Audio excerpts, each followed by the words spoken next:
कल माँ एक प्रश्न कर रही थी, तब हमने एक बात कही थी माँ को, हम साधनों से, संसार की व्यवस्थाओं से तन की सफाई करते हैं, पर सत्संग से मन की सफाई करते हैं। और किसी का शरीर बहुत बेहतर हो पर हार्ट खराब हो जाए तो किसी काम का नहीं। वैसे ही सब कुछ बढ़िया हो पर मन खराब हो जाए तो किसी काम का नहीं। तो कल से मस्कट का पानी पी रहे हैं, और आपने कहा राधा कृष्ण मंदिर वाले आपने कि मस्कट का पानी ऐसा है जो पीता है बार बार आता है। तो हमने आपको उस वक्त तो कुछ नहीं बोला, चुप हो गए। आज भी इन्होंने यही बोला। जब हम अंदर आए तो बापू उनको बाहर ही मिले, तो बोले गुरुजी मस्कट का पानी ऐसा है जो पीता है वो बार बार आता है। अब लेकिन उत्तर हम देना चाहेंगे, हम चेक करेंगे।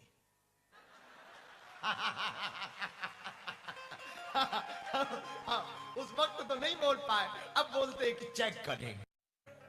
तो बहुत आनंद के साथ कल से हम बहुत प्रसन्नचित्त हैं। खूब शांति है, जहां ठहरे बहुत शांति है। और नाथ द्वारा है उमारा घटमा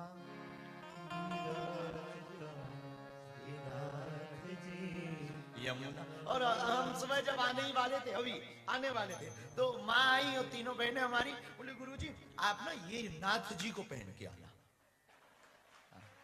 तो हमने कुछ बोला नहीं, पर हमने कहा ये पहन तो लेंगे पर उतनी बनती नहीं हम। और आप लोग ऐसा मत मानना कि हम विरोधी हैं, नहीं, साधक साधक अपनी मौज होती है। खैर छोड़ो, ये बात बोलने वाली नहीं है, क्यों नहीं बनती ये नहीं बताएंगे। आज की चर्चा हम आपसे प्रारंभ करते हैं, और प्रारंभ के लिए हम सुबह से सोच रहे थे आपको क्या सुनाएं, सुने सुनाए बैठे होंगे, पर याद आया हनुमान जी के चरित्र पर, और चौपाई हमें बहुत प्रिय लगी सुबह से। और हमने सुबह इनको बुलाया कक्ष में, हमने एक चौपाई हमें बहुत याद आ रही, जरा गाओ।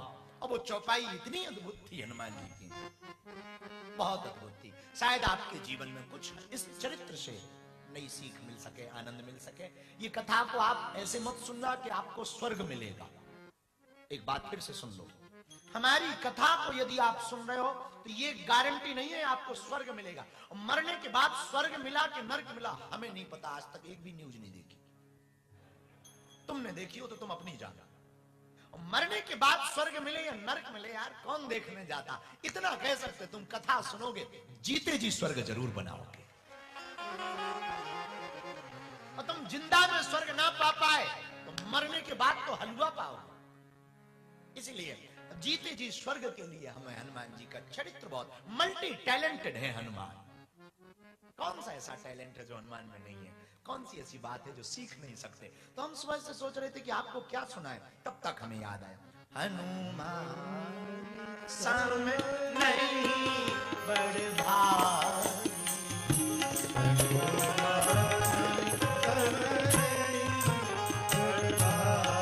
हनुमान जी के जैसा कोई बड़भागी नहीं है। गोस्वामी जी कहते हैं नहीं पूरा चरण अनुरागी, नहीं कोई राम चरण अनुरागी, नहीं कोई राम चरण अनुरागी, नहीं कोई राम चरण अनुरागी। हनुमान सम नहीं बड़भागी, हनुमान सम नहीं बड़भागी। सीता राम सीता राम सीता राम रही राम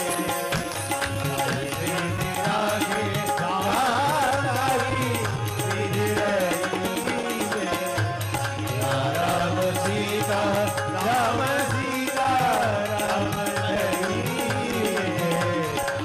राम सीता सीता।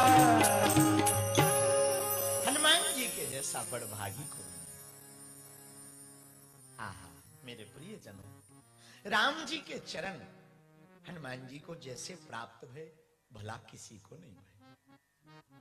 हनुमान जी के जैसा कौन बड़भागी हो भी सकता। राम जी जिन्होंने कहा अति प्रिय, हनुमान जी को परम प्रिय कहा राम जी। इस पर हम बात सुनाएंगे आपको। हनुमान जी के जैसा बड़भागी इसलिए नहीं है कोई, क्योंकि राम जी के संपर्क में जो जो रहा, राम जी ने सबको कुछ ना कुछ कीर्ति भाई दिया।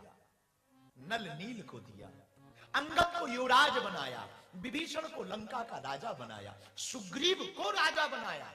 हनुमान जी से कहा तुम भी कुछ मांगो। मांगने की बात हनुमान राम जी ने अपने मन से नहीं कही। अयोध्या वाले पीछे पड़ गए। राम जी ने कहा कि आप लोग क्यों पीछे पड़े हो? अयोध्या वाले बोले ये जब से आए तब से आपके चरण नहीं छोड़ रहे, और हम लोगों को नो एंट्री जोन हो गया है, और हमको बहुत ज्यादा इनसे शिकायत है। और शिकायत ये है कि ये भगते नहीं है, और ये भगते नहीं है तो हम लोगों को मौका नहीं मिलता। और वैसे भी इनकी हमने लंका की कहानी सुन ली है तो दम भी नहीं पड़ रही, तो हिम्मत भी नहीं पड़ रही है। तो अयोध्या वालों ने सोचा कि हनुमान जी को भगाने के लिए किसी से बात करें। किससे बात करें कि राम जी इनको भी कुछ दे दें। अंगद को दिया, विभीषण को दिया, इनको दिया, उनको दिया, इनको भी कुछ दे दो। एक आध गांव वाँव का राजा बाजा बना दो, जाने दो, आओ जाने दो भाई, विदा करो, जाओ जाओ। तो अयोध्या वालों ने सोचा किसको कहें?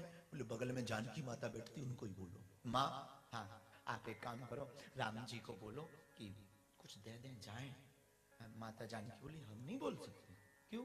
बोले हमारी पर बहुत कर्जा है उनका। जब लंका में हम रो रहे थे, अशोक वाटिका में शोक में थे, तब उन्हीं ने कहा कि टेंशन मत लो, 1 महीना में आने वाले डॉक्टर साहब। हाँ, तो हम नहीं बोल सकते, हमारी दम नहीं पड़ सकती, हमारे ऊपर कर्जा है। तो कहा कौन बोलेगा? कहा कि एक काम करो, भरत जी को कहो। भरत जी राम जी के बहुत प्रिय हैं। भरत जी से कहा कि आप बोलो जरा। भरत जी बोले हम भी नहीं बोल सकते। आप क्यों नहीं बोल सकते राम जी को? भरत जी बोले हम पर भी कर्जा है। क्या कर्जा? बोले 14 साल पूरा हो गया, और जब लगा कि राम जी नहीं आने वाले तो हमारा प्रण था कि हम प्राण त्याग देंगे, तो हम चिता बना ही रहे थे, तब तक हनुमान जी ने आके बताया टेंशन मत लो, आ रहे हैं भाई साहब। हम भी नहीं बोल सकते। तो कहा कौन बोलेगा?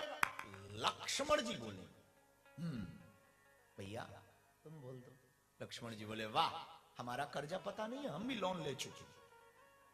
आपने कौन सा लोन लिया? वाह, जब हमको शक्ति लगी थी तब हनुमान जी ने ही हमारे प्राण बचाए थे, वो प्राण दाता है। हम नहीं बोल सकते। तो अयोध्या वालों की दिमाग की बत्ती चली, क्योंकि मस्कट के शायद संपर्क में आ गए होंगे तब, तो दिमाग और तेज चला। तब तक नजर पड़ी शत्रुघ्न पर। बोले इन पर कोई कर्जा नहीं, फाइलें चेक करो, नो लोन, कोई कर्जा नहीं। शत्रुघ्न जी से कहा आप बोलो राम जी को, क्योंकि आपके ऊपर हनुमान जी का कोई कर्जा नहीं। शत्रुघ्न जी बोले पूरी रामायण में हम कहीं बोले हैं? पूरी रामचरितमानस में हम कहीं बोले हैं? बोले बिल्कुल नहीं। बोले अब क्यों बोलूं?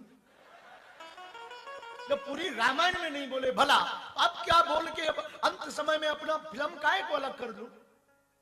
तो हम नहीं बोल सकते। अब सोचा कौन बोलेंगे, तो सबने मिलकर कहा अब हम ही बोलेंगे। तो हम राम जी से कहा आप एक काम करो, इनको कुछ दो, जाने दो। सबको सब कुछ दिया, हनुमान जी को भी कुछ दो। राम जी बोले ठीक है। तो हनुमान जी से कहा हनुमान जी प्रभु कुछ मांगो। हनुमान जी बोले प्रभु सबको आपने एक एक पद दिया, किसी को लंका का पद दिया, किसी को आप सुग्रीव को भी एक पद दिया आपने। हम आपके प्रिय हैं कि नहीं? बोले बिल्कुल हो। तो हमें 2 पद दो। अयोध्या वाले बोले 3 दे दो। 2 क्या 3 दो, विदा हो रहे हो तो बहुत भला है। दे दो दे दो दे दो दे दो। आप पूछो, मांगो क्या चाहते हैं हनुमान जी? 2 मांगो। हनुमान जी ने दोनों चरण पकड़कर कहा इनको छोड़कर ना जाए। अब तो अयोध्या वालों की मती माथा पीटे कोने में खड़े हो गए। बोले अब तक तो यही भरोसा था कि आज नहीं तो कल जाएंगे, अब तो रजिस्ट्री हो गई है, अब नहीं